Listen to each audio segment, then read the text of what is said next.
Bonjour à tous, j'espère que vous allez bien par la grâce de Dieu.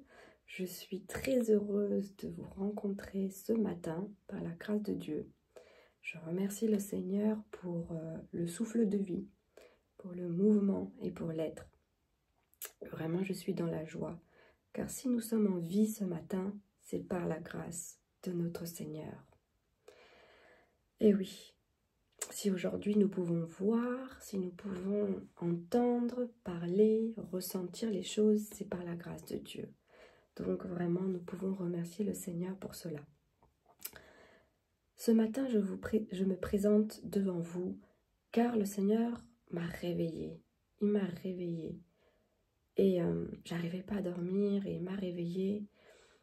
Et il m'a mis à cœur de partager une petite exhortation pour nous tous. Je m'inclus aussi dedans par la grâce de Dieu. Nous faisons tous partie d'un corps, et corps de Christ. Christ est la tête, et chaque membre, comme dans un corps, a son importance. Donc vous et moi, chacun a sa place dans le corps du Christ, chacun a quelque chose à apporter. Que ce soit vous, que ce soit moi, nous avons tous quelque chose à apporter pour le corps de Christ, par la grâce de Dieu. Chacun est précieux, chacun est unique, chacun a un rôle par la grâce de Dieu. Et en tout cas, ce matin, ce que le Seigneur mettait à cœur, c'est de témoigner, mais aussi d'exhorter chacun d'entre nous. Et je m'inclus bien sûr dedans, par la grâce de Dieu. Il y a quelques jours, le Seigneur m'a mis à cœur d'aller rendre visite aux frères de ma mère, par la grâce de Dieu. Et après très longtemps, c'est vraiment très longtemps, j'y suis allée. Le Seigneur m'avait à plusieurs reprises vraiment mis à cœur cela, d'une manière très claire, très claire. Et vraiment, je bénis l'Éternel parce que nous avons passé un temps merveilleux dans la présence de Dieu. Et vraiment, nous avons pu parler l'un et l'autre, nous encourager et surtout prier ensemble. Et vraiment, ça m'a fait du bien par la grâce de Dieu. Et ce que je retiens de ces petits échanges que nous avons pu avoir par la grâce de Dieu, et ce qui s'est passé par la suite, le Seigneur m'a beaucoup parlé en fait. Il m'a beaucoup parlé. C'est ça que je voudrais vous partager ce matin par la grâce de Dieu. C'est-à-dire que on parlait du fait que des fois, vous savez, on traverse des choses difficiles. Des fois, on traverse des situations insurmontables. On a l'impression que c'est insurmontable. Mais par la grâce de Dieu, nous voyons que, comme une sœur récemment m'a envoyé un message et ça m'a beaucoup touchée, c'est-à-dire que malgré tout ce qu'on peut traverser, Dieu est au contrôle de tout ce que nous pouvons traverser. Dieu est au contrôle. Mais malgré le fait que Dieu est au contrôle, ce qui est important, c'est aussi notre attitude. Vous savez, c'est-à-dire que des fois, de la même manière que pour ceux et celles qui conduisent, vous pouvez constater, et puis peut-être que vous l'avez expérimenté par la grâce de Dieu, que parfois, en fait, nous pouvons conduire à la première vitesse, deuxième vitesse, troisième vitesse, quatrième vitesse, cinquième vitesse. Voilà, en fonction de quand on est sur l'autoroute, on est sur des voies où on peut rouler très vite. Et justement, mon oncle me disait quelque chose et ça m'avait touchée. Il disait que parfois, des fois, nous sommes amenés à, quand on monte des pentes, que ce soit dans ta vie, ou que ce soit même quand tu conduis, mais dans ta vie en fait, hein, c'est vraiment l'image pour illustrer, c'est que des fois, pour monter cette pente, si tu roules la quatrième vitesse ou cinquième vitesse, tu ne peux pas monter, en fait, tu ne peux pas monter. Et ce que mon oncle disait, il disait, voilà, des fois, on a besoin de repartir, de mettre la vitesse en deuxième, des fois, rouler à la deuxième vitesse pour pouvoir remonter la pente. Et une fois qu'on est en haut, c'est ce qu'on se disait avec mon oncle, en fait, on peut même mettre en neutre et laisser la voiture rouler tranquillement et ça descend tout seul. Mais voilà, ce qui m'a touchée dedans et ce que le Seigneur m'a repris aussi par la suite, c'est que c'est ça, dans la vie des fois, ça peut aller très vite. Dieu peut t'emmener à faire des choses, voilà, dans ta vie, ça va très très vite, tu reçois plein de choses du Seigneur et ça avance, tu es tout content, tu es dans la joie, tu chantes, tu adores Dieu. Mais d'un seul coup, tu vois qu'il y a des pentes. C'est très très très dur. C'est très très très dur. Mais sache par la grâce de Dieu, apprenons vraiment à avoir cette attitude de, voilà, revenir en arrière, dans le sens où ne pas rouler en marche arrière. Non, non, non, non. On marche pas en marche, on ne roule pas en marche arrière. Mais c'est avancer, mais en diminuant la vitesse. C'est-à-dire que des fois, on a peut-être l'impression de se dire, mais je roulais en 4e et 5e dans ma vie. Pourquoi je dois retourner en 2e? Retourner en 2e, c'est tout simplement, vous savez, c'est tout simplement savoir dans des situations, voilà, aller doucement, s'humilier, se rabaisser, se dire que, ok, ça roule pas vite, comme je voulais peut-être, mais pour monter cette pente, j'ai besoin de ralentir. Vous savez, c'est aussi quand on voit des hommes et des femmes faire des courses aussi, ou quand ils doivent faire des sauts, et bien des fois vous allez voir que c'est pas simplement en arrivant tout doucement qu'ils vont pouvoir sauter loin. Non, c'est pas comme ça. C'est justement, c'est pas en se mettant là et en sautant comme ça qu'ils vont aller loin, mais c'est justement en se mettant là peut-être, mais en reculant, prendre de l'élan, et puis après, faire un gros saut. C'est vraiment pour illustrer, pour dire que parfois dans la vie, on a l'impression de reculer. On a l'impression de perdre des choses, peut-être, peut-être. Mais sache que c'est pour un temps. C'est pour un temps par la grâce de Dieu. Parce que Dieu t'emmène dans cette phase où tu as l'impression de reculer. Tu as l'impression de rouler doucement. Tu as l'impression que tout va un peu en slow motion, je ne sais pas comment vous dire, ou tu as l'impression de vraiment de faire marche arrière en fait des fois dans ta vie. Mais sache que cette situation-là, c'est pas juste pour te faire perdre du temps. Pas du tout. Au contraire, c'est pour prendre de l'élan par la grâce de Dieu. C'est pour prendre de l'élan et en fait repartir encore plus fort, repartir encore plus solide par la grâce de Dieu afin de pouvoir vraiment aller plus loin, plus loin, plus loin, plus loin par la grâce de Dieu. Et dans chaque situation, Dieu permet toutes choses pour sa gloire, pour la gloire, pour sa gloire, pas pour ta gloire, pas pour ma gloire. Non, nous ne sommes rien. Parfois, pas parfois, tout le temps, toute notre vie, il est important de savoir s'humilier, se rabaisser. Et voilà, même si on a l'impression de perdre certaines choses, de reculer, etc., c'est pas grave. Vous allez voir, vous allez tout retrouver par la grâce de Dieu. De la même manière, mon père, il me répète ça souvent. David avait tout perdu. Quand il arrive, il voit sa femme, ses enfants, personne n'est là. Ils ont pleuré, pleuré, ils n'avaient même pas de force pour pleurer. Mais par la grâce de Dieu, David s'est appuyé en son Dieu qu'il connaissait. Si nous connaissons notre Dieu, et peut-être qu'on ne le connaît pas bien, apprenons à le connaître. Et en s'appuyant en notre Dieu, en notre Seigneur tout-puissant, nous allons tout retrouver. Tout. David avait tout retrouvé. Tout le monde. Il a retrouvé sa joie. L'Éternel est notre force, mais il est aussi notre joie. Donc c'est vrai que des fois, on est à bout, on est à terre. Mais sache qu'aujourd'hui, par la grâce de Dieu, même si tu es à terre, Dieu est ta force et ma force. Vous savez, récemment, le Seigneur m'avait mis à cœur d'aller accompagner ma mère chez le médecin parce qu'elle devait faire une infiltration au doigt. Donc c'est une sorte de piqûre qui va dans l'os. Et je suis partie l'accompagner. Mais parce que, voilà, j'avais pas beaucoup dormi, que j'avais pas mangé, et que en plus, je suis quelqu'un de très sensible. Et le fait de voir ma mère qui souffrait, voir plein d'aiguilles, etc. Et bien en fait, ce qui s'est passé, c'est que je regardais cela. Mais, c'est-à-dire que ma mère était là, le médecin était là, il avait préparé toutes ces aiguilles, etc. Et là, je voyais ma mère, elle avait très très très très mal. C'est plusieurs aiguilles, mais comment dire, le médecin avait mélangé en fait l'anesthésie plus un produit qui fait que ça calme un peu la douleur. Mais je voyais qu'elle souffrait, ça faisait mal, ça faisait mal. Mais le médecin était tout doux, très gentil, etc. par la grâce de Dieu. Il faisait très bien son travail. Mais moi, j'étais là, je regardais. Et puis ma mère se lève, elle arrive à côté de moi. Et en fait, je suis tombée. J'ai fait un malaise.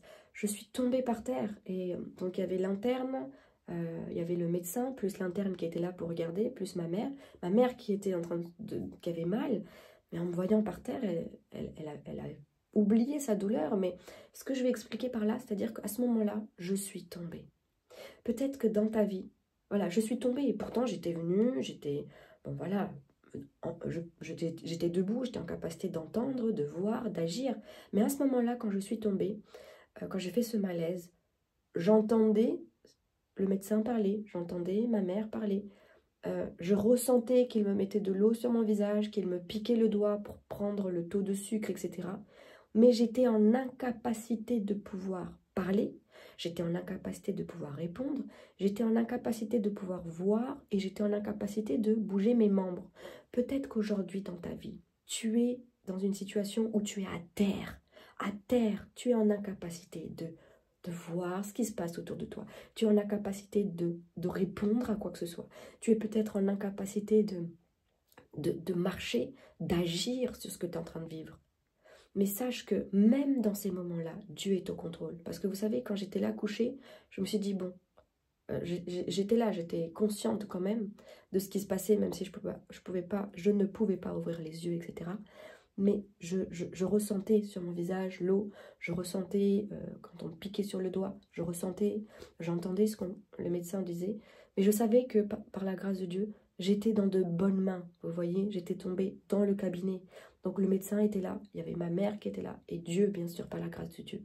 Mais c'est un exemple aussi pour dire que, sachant que peut-être que vous et moi, nous sommes tombés, nous sommes à terre, terrassés, par une situation ou par quelque chose, je ne sais pas. Mais n'oublions pas que nous sommes dans de bonnes mains. Là, c'était le médecin, il y avait ma mère. Mais là, c'est notre médecin par excellence qui est là, 24 heures sur 24, 7 jours sur 7, les 12 mois, partout où nous allons. Il est omniscient, omnipotent. Nous sommes dans de bonnes mains. Peut-être que tu es à terre, que tu es en capacité de ne rien entendre, de ne rien... pardon, tu n'es plus en capacité de voir ce qui se passe, ou de parler, de réagir, ou de faire quoi que ce soit dans la situation que tu traverses actuellement. Peut-être que tu es vraiment à terre. Tu n'as plus de force, ton corps ne tient plus. Mais sache que tu es dans de bonnes mains. Nous sommes dans de bonnes mains. Car notre Seigneur, notre Dieu Tout-Puissant, il est le médecin par excellence. Il est aussi comme un papa et comme une maman. Peut-être qu'aujourd'hui, tu n'as pas ton papa. Aujourd'hui, peut-être que tu n'as pas ta maman. Peut-être que tu as perdu des frères et sœurs. Peut-être que tu as perdu quelqu'un dans ta vie. Mais par la grâce de Dieu, n'oublions pas que notre Dieu, notre Créateur est avec nous. Et souvent le Seigneur me le répète, il est avec nous. Le Seigneur, quand je suis parfois découragée, il me dit, n'oublie pas, je suis avec toi, je suis en toi et j'agis en ta faveur. Donc n'oubliez pas, mes frères et sœurs, Dieu est avec toi. Dieu est avec toi et il est en toi et il agit en ta faveur par la grâce de Dieu. N'oublions pas cela, il est notre force. Il est notre joie. Il est notre joie.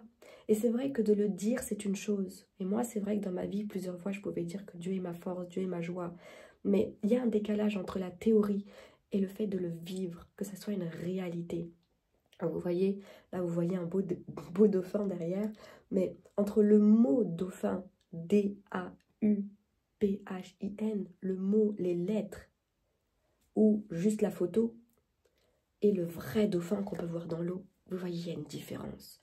Donc, entre le mot force, F-O-R-C-E, le mot joie, J-O-I-E, et entre ce que on peut entendre, des situations, des expériences, des témoignages, et entre expérimenter vraiment la joie de l'Éternel, la force de l'Éternel, il y a des écarts. Mais c'est pour cela que Dieu, parfois, l'Éternel, permet que nous puissions traverser des situations afin que nous puissions l'expérimenter. Et des fois, Dieu, comme beaucoup de frères et sœurs autour de moi qui voilà, qui sont là et qui me soutiennent. Et je remercie le Seigneur pour le corps de Christ et pour la famille, etc., par la grâce de Dieu. Souvent, justement, même mon oncle, il disait, voilà, le Seigneur, des fois, nous fait passer par des situations pour voir, pour en fait tester notre foi, tout simplement.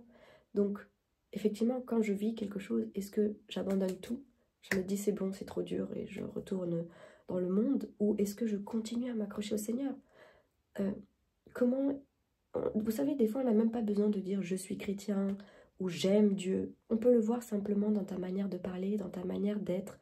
Parce que David disait dans la parole de Dieu, il disait, dans les psaumes, il dit « je garde ta parole dans mon cœur afin de ne pas pécher contre toi ». Donc ça veut dire que si je vois quelqu'un devant moi qui garde la parole de Dieu, qui marche selon la parole de Dieu, ça veut dire qu'il aime Dieu. Parce que tu peux prier, tu peux aller... Tu peux faire plein de choses, mais le plus important, Dieu dit, celui qui m'aime, c'est celui qui garde mes commandements. Vous voyez, mes frères et sœurs? Donc, celui qui aime Dieu, pour de vrai, t'as pas besoin de le... Voilà, c'est très bien. Des fois, il y a des pulls, il y a des t-shirts, c'est très très bien. C'est très bien. C'est très bien. Mais au-delà de ça, ce qui est important et qui prouve que j'aime Dieu, que tu aimes Dieu, c'est tes actes. C'est tes actes. Et j'ai mon frère aussi... Nous sommes 5 et mon frère qui est après moi, il me disait c'est vrai que lui, il fait plus confiance aux actes qu'aux paroles. Mais c'est vrai, il a raison. Parce que les paroles, ça peut être juste des paroles en l'air, mais des actes, c'est ça qui prouve en fait l'amour. C'est ça qui démontre en fait, vous voyez. Donc ces paroles, c'est pareil avec le Seigneur. Le Seigneur, il veut pas juste voir tes paroles, mes paroles. C'est beau les paroles, mais c'est l'acte. L'acte, c'est encore merveilleux, par la grâce de Dieu. Donc peut-être que aujourd'hui, il y a quelque temps, tu roulais à la vitesse 4-5. Peut-être que tu es en train de monter une pente, tu as du mal à monter la pente. Diminue ta vitesse, même si tu dois rouler en deuxième. C'est-à-dire tu dois t'humilier, te rabaisser, voilà, te calmer. Et repartir avec la pente, avec le Seigneur. Et tu verras, il y aura des temps où tu vas devoir mettre en neutre. La voiture, elle va rouler tout seul. Et voilà, et si tu es à terre aujourd'hui, dans une situation que tu traverses, sache que tu es dans de bonnes mains par la grâce de Dieu. Tu es dans de bonnes mains. Et après, tu vas pouvoir marcher, parler, agir par la grâce de Dieu. Et je voudrais terminer par là aussi, par la grâce de Dieu.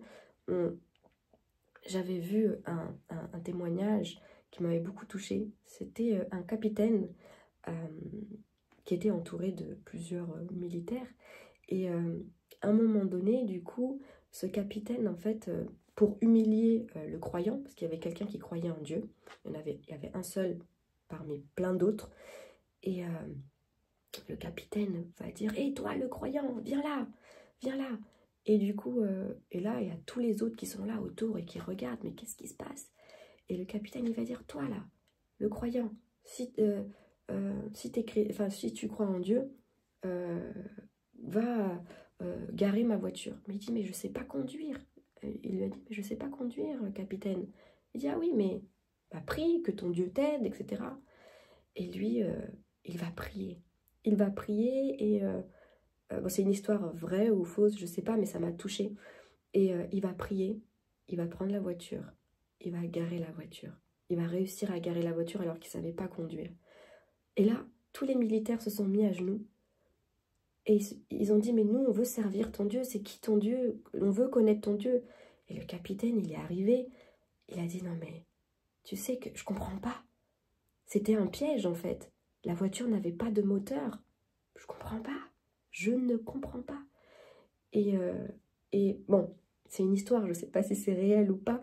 Mais moi, ce qui m'a touchée, c'est que, du coup, tout le monde a voulu connaître ce Dieu. Et le capitaine lui-même s'est excusé et a dit, voilà, ton Dieu est le vrai Dieu, en fait. Et ça m'a encouragée, mais en même temps, je priais, je disais, Seigneur, moi aussi, je suis dans une période dans ma vie où j'ai l'impression que j'ai pas de moteur. J'ai pas de moteur. Aide-moi à avancer, en fait. Aide-moi. Sois mon moteur. Aide-moi, Seigneur. J'ai l'impression de... C'est bon, tout est arrêté. Et je dis, Seigneur, sois mon moteur. Rallume mon moteur. Aide-moi. Et c'est marrant, justement, en sortant de chez mon oncle, un peu dans la suite des choses, dans le même élan, je descends et je vais vers la voiture. Et arrivé près de la voiture, je vois que j'avais 2 sacs. Dans les 2 sacs, je ne trouve pas ma clé de voiture, ma carte de voiture. Je ne la trouve pas. J'appelle mon oncle, je refais marche arrière. Lui aussi cherche, il redescend. Et en fait, je rentre, j'ouvre la porte, etc. Je rentre et en fait, je me rends compte, je regarde une dernière fois, puisque j'avais fouillé tout, mes 2 sacs, j'avais tout fouillé, j'avais pas trouvé. Et à ce moment-là, dans ma Bible, j'ouvre ma Bible comme ça, et en fait, ma carte de voiture était à l'intérieur de la Bible. Et j'ai rappelé mon oncle, bon, il est arrivé, je lui ai dit, mais désolé, vraiment désolé, en fait, là, j'avais cherché partout, mais la carte voiture était dans la Bible. Et c'est tout à l'heure, le Seigneur me parlait par rapport à ça. Le Seigneur m'a parlé, ça m'a beaucoup encouragée. Le Seigneur me montrait que, en fait, de la même manière qu'une voiture a besoin d'un moteur pour avancer, parce que une voiture, si vous prenez votre voiture et aujourd'hui elle n'a pas de moteur, c'est compliqué, vous voyez. Bon, malgré l'histoire que je vous ai racontée tout à l'heure, je ne sais pas si c'est réel ou pas, mais en tout cas c'est le sens de l'histoire qui compte derrière, que je voulais vous partager. Mais c'est-à-dire que si aujourd'hui dans ta vie, peut-être que tu as l'impression de ne pas avoir de moteur, que ça n'avance pas, que tu es ni en vitesse 1, 2, 3, 4, 5, mais carrément c'est moteur 0, il n'y a pas de moteur, le moteur ne fonctionne pas dans ta vie. Sache que, parce que justement c'est grâce à cette clé-là qui était dans la Bible que le Seigneur me parlait, il me disait, tu sais, la clé en fait, le moteur, c'est la parole de Dieu dans la vie. Ça veut dire que sans moteur, la voiture n'avance pas, ne roule pas en réalité. Donc, dans la même manière, sans une clé, sans moteur, franchement, j'avais pas ma clé. C'est-à-dire que même si j'avais ma belle voiture qui était là, je pouvais pas. J'ai essayé de l'ouvrir en me disant, bon, peut-être qu'elle est à l'intérieur. Tu ne peux pas ouvrir ta voiture, tu ne peux pas rouler avec. Donc, Dieu t'a donné un cadeau bien emballé. C'est la vie. La vie.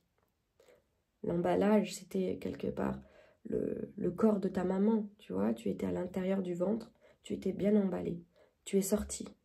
Mais pour ouvrir correctement, peut-être que toi tu dis, bah, j'ai grandi, j'ai 2 ans, j'ai 3 ans, j'ai 4 ans, j'ai 30 ans, j'ai 40 ans.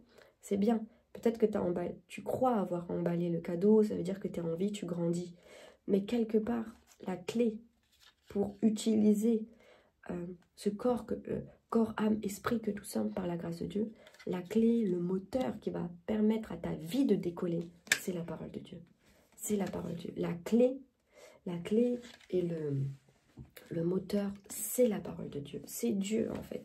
C'est Dieu lui-même, le moteur de notre vie. Aujourd'hui, peut-être qu'on peut parler de Dieu, faire des choses pour Dieu, mais si nous ne méditons pas la parole du Seigneur, si nous ne passons pas du temps avec le Seigneur, si nous ne connaissons pas notre Seigneur, on aura du mal à décoller. Donc, si vous et moi, nous voulons décoller par la grâce de Dieu, sachons que nous avons besoin du moteur, nous avons besoin de la clé. La clé. Notre corps, nous sommes comme, entre guillemets, une voiture, comme un arbre, en fait. C'est-à-dire qu'un arbre, il est là pour porter des fruits. S'il est juste là, il est là pour une déco. Mais un arbre, en tout cas, qui sert, ça peut être soit pour la déco, mais du coup, il porte quand même des feuilles. Parce qu'on peut voir des arbres en France, il y en a partout pour la déco. Mais un arbre qui porte des fruits, il est utile. Vous voyez? Donc, si tu veux être un arbre utile, donc il faut cette... Tu peux avoir l'eau, la terre, le soleil, etc. Mais il faut de la sève à l'intérieur. Vous voyez? Parce qu'un arbre qui est coupé et mis par terre, il est mort. Donc même si tu lui mets, il y a le soleil ou la terre et de l'eau, ça ne sert à rien. Ce qui est utile, c'est la sève. La sève, c'est comme le sang de l'arbre. Le sang, nous avons besoin du sang de Jésus-Christ pour avancer dans la vie par la grâce de Dieu. Nous avons besoin du sang de Jésus-Christ pour porter des fruits. Parce que par nous-mêmes, nous ne pouvons pas porter de fruits. Quand nous acceptons le Seigneur Jésus, Jésus vient, le Saint-Esprit habite en toi, mais il ne suffit pas d'avoir juste le Saint-Esprit en toi, parce que tu peux l'attrister, tu peux étouffer, c'est-à-dire étouffer les conseils qu'il peut te donner et vivre dans le péché. Mais ce n'est pas ça que Dieu veut. Dieu veut que tu vives une vie dans la sanctification et dans la pureté, dans la présence de Dieu. Et ce qui est important, parce que quand on peut lire les histoires de David, Daniel, Esther, etc., tous ces hommes et ces femmes de Dieu que nous pouvons lire dans la parole de Dieu, si Jonas, Élisée, s'ils ont pu vivre des choses aussi fortes avec le Seigneur, c'est parce qu'ils connaissaient leur Dieu.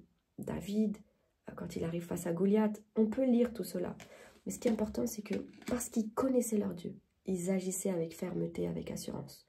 Donc, que le Seigneur nous aide à le connaître. Parce que c'est ça qui va nous donner de l'assurance et qui va nous aider à tenir jusqu'au bout, par la grâce de Dieu. Et n'oublions pas que nous avons besoin de la sève, comme le sang de Jésus, la parole de Dieu, la présence de Dieu. Vraiment chercher le Seigneur, l'adorer. Il aime ça. Le Seigneur aime ça.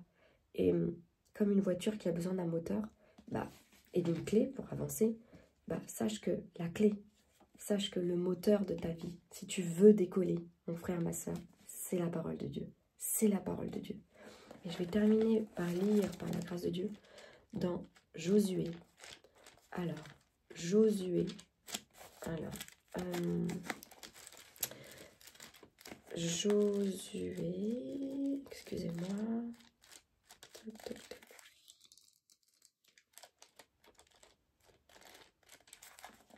Excusez-moi, je vais poser ma clé.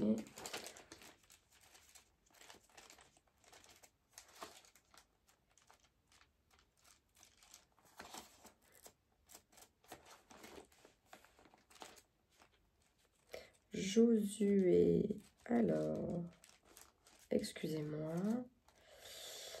Tac, tac, tac, tac, tac.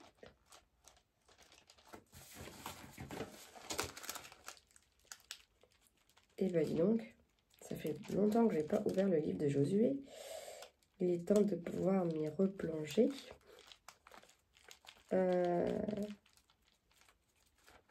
Voilà.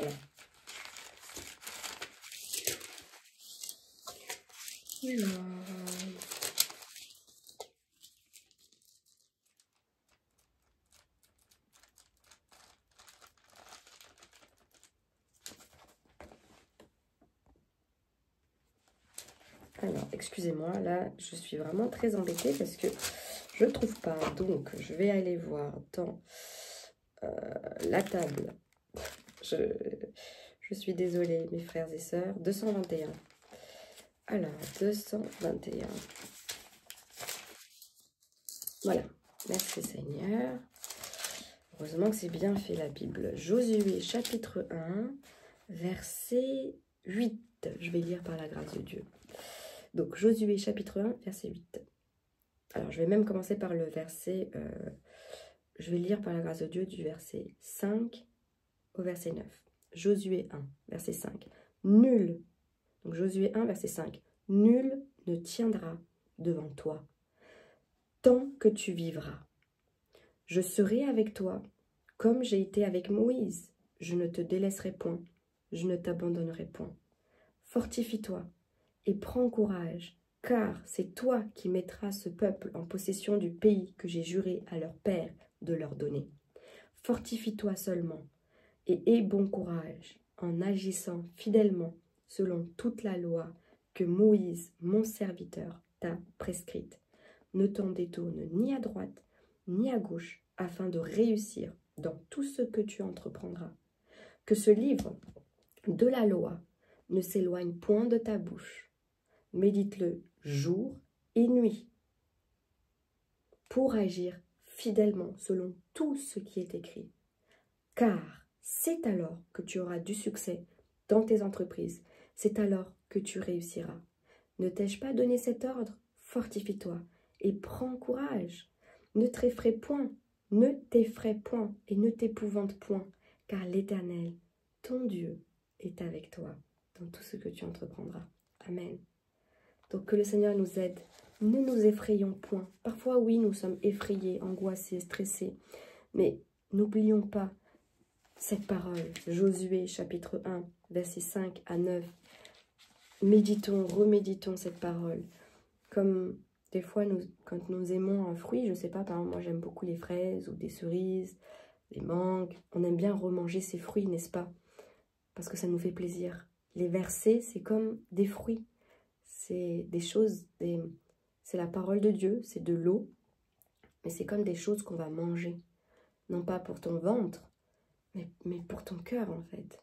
Donc, relisons ces versets, remangeons ces versets, ça va nous faire du bien. Et surtout que c'est une parole qui est vivante. La parole de Dieu est vivante et efficace, comme une épée à double tranchant. Pardon. Du coup, en fait, ça va nous aider, par la grâce de Dieu. Donc voilà, j'espère en tout cas que vous avez été encouragés, fortifiés et bénis par la grâce de Dieu, et je le crois. C'est vraiment le Seigneur qui m'a réveillée à 4h30 du matin, et il m'a mis à cœur de partager cela.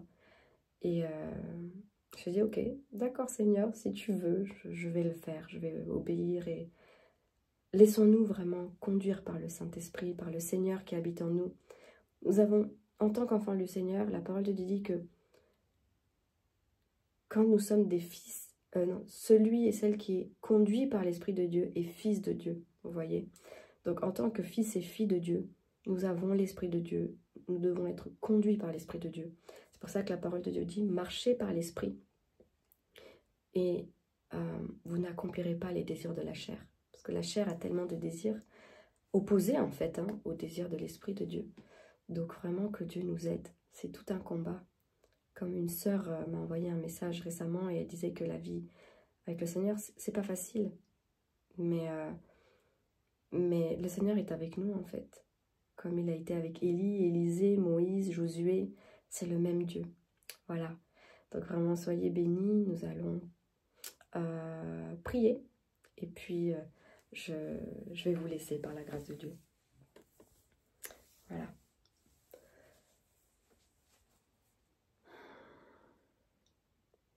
Seigneur, Père éternel, merci mon Seigneur, car vous êtes vivant, vous êtes merveilleux, vous êtes magnifique.